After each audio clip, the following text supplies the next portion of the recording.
સુરતના ઉત્તરાયણ વિસ્તારમાં ટીખળખોરોએ ભારે કરી છે। ઉત્તરાયણ વિસ્તારમાં ડિમોલેશનની નકલી નોટિસ દીવાલ પર લગાવાઈ। સુરત મહાનગરપાલિકાના નામથી નોટિસ લગાવવામાં આવી।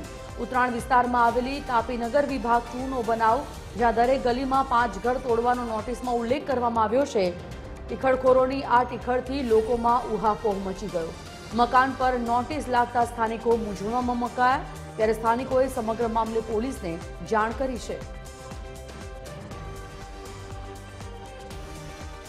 તો સુરતમાં ટીખળખોરે ડિમોલેશન માટેના નોટિસ લગાડી છે અને આ વિસ્તારમાં દરેક ગલીમાં 5 ઘર તોડવામાં આવશે।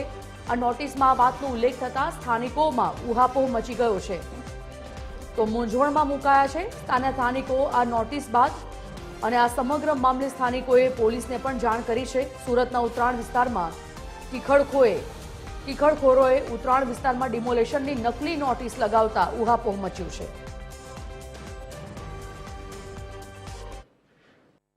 તાપીનગર વિભાગ 2 માં રહું છું। 30 વર્ષથી અમે લોકો અહીંયા રહીએ છીએ। અહીંયા રાતના કોઈ 2:30 વાગે આવી એક મ્યુનિસિપાલિટીની નોટિસ ચપકાડી ગયા છે। એમાં લખેલું છે કે 5 મકાન દરેક ગલીમાંથી ખાલી કરવાના છે, એની જગ્યાએ અમે ગાર્ડન ઊભું કરવાનું છે। તો અહીંયા જે માણસ રહે છે એ બધા સામાન્ય જાતના માણસ રહે છે। કોઈ મુઝમ્સ ખાતામાં કામ કરે, કોઈ જરીમાં કામ કરે, કોઈ બકાલું વેચે છે, કોઈ કડિયા કામ કરે છે। તો એવી રીતે આ લોકોના 11 બાય 20ના મકાનમાં રહે છે। આ લોકો કોઈ બિલ્ડરનું કાવતરું હોય, ગમે તેનું કોઈનું કાવતરું હોય, તો ભયનો માલ ઊભો કરી દીધો છે। અહીંયા ભય બહુ મોટું થઈ ગયું છે। તો અમે મ્યુનિસિપાલિટી જાણ કરતા કે મ્યુનિસિપાલિટી કહી ગયા કે અમારી કોઈ એવી નોટિસ મોકલાવી નથી, બરાબર, તમે પોલીસ ફરિયાદ કરો। પોલીસ ફરિયાદ મેં કીધી છે, સાહેબ અમારી ફરિયાદ લઈ લીધી।